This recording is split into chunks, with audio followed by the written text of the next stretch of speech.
अप्पा जी की गर्लफ्रेंड।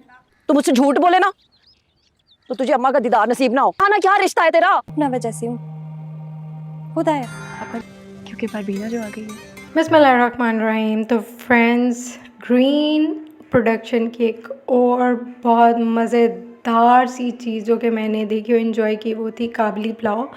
इंतहाई interesting drama है जिसमें से अभी तक सिर्फ यही हो सका है कि हाजी साहब जब अपने तबलीग पे जाते हैं तो वहाँ मर्दान में किसी लड़की के साथ मजबूरन उसे निकाह करना पड़ जाता है और वो निकाह करके उसको ले आते हैं। लेकिन वो लड़की इतनी कम उम्र होती है कि मोहल्ले में हर तरफ लोग उसके बारे में पूछते हैं कि हाजी साहब ये किस लड़की को साथ ले आए। यहाँ तक कि उनके घर वाले भी उनके अगेंस्ट हो जाते हैं और फिर पुलिस भी आ जाती है। फिर लेकिन हाजी साहब को जब इन चीज़ों का बहुत दुख होता है तो फिर वो कहते हैं कि ठीक है, इवन कि अपने घर वालों के बिहेवियर की वजह से वो डिसाइड कर लेते हैं कि वो उस लड़की जिसका नाम बारबीना है को लेकर वापस चले जाएंगे। लेकिन जिस पे सब घर वाले बहुत परेशान होते हैं और उन्हें मना करते हैं। फिर आहिस्ता आहिस्ता वो बारबीना को एक्सेप्ट कर लेते हैं और बारबीना वहाँ पर अपना काम में दिल लगा लेती है और वहाँ की ज़बान सीखना शुरू कर देती है और सब लोग उसको बहुत लाइक भी करने लग जाते हैं और मिलजुल के साथ उसका अच्छा बिहेवियर कर रहे होते हैं। लेकिन किसी को इस चीज़ का अंदाज़ा नहीं होता कि बारबीना असल में हाजी साहब के निकाह में है और हाजी साहब ने ये बात नहीं बताई हुई, सिवाय इतना बताया है कि बारबीना के भाई की उन्होंने मदद की थी जिसके एवज़ उसने कहा कि मैं आपके घर खिदमत करके उस पैसे को लौटा दूँगी।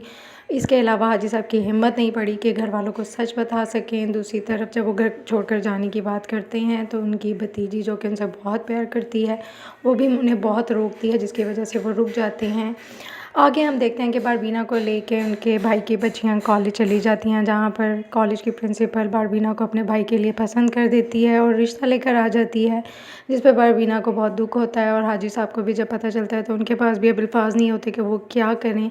लेकिन फ़िलहाल इस बार मसले को यहीं पर क्लोज़ कर दिया गया है कि आगे क्या होता है। और दूसरी तरफ जब हाजी साहब बारबीना को बताते हैं कि उन्होंने उसके इंतज़ार में खाना नहीं खाया था जिसकी वजह से उनकी तबीयत ख़राब हो गई थी, तो जब बारबीना उनकी खिदमत करने लगती है तो उन्हें अच्छा नहीं लगता। फिर वो कहती है कि मैं आपकी बीवी भी हूँ, जिस पे वो उसको कुछ भी नहीं कहते। दूसरी तरफ उनकी भतीजी मुसलसल बारबीना को फ़ोर्स करती है कि वो शादी कर ले, जिस पे बारबीना बहुत नाराज़ होती है। इवन कि आयशा भी उसकी बहनों से समझाती है कि तुम बारबीना को क्यों तंग कर रही हो, जिस पे वो भतीजी कहती है कि आप इसलिए इसको कहीं भी शादी नहीं करने दे रहे क्योंकि हाजी साहब की खिदमत करती रहेगी।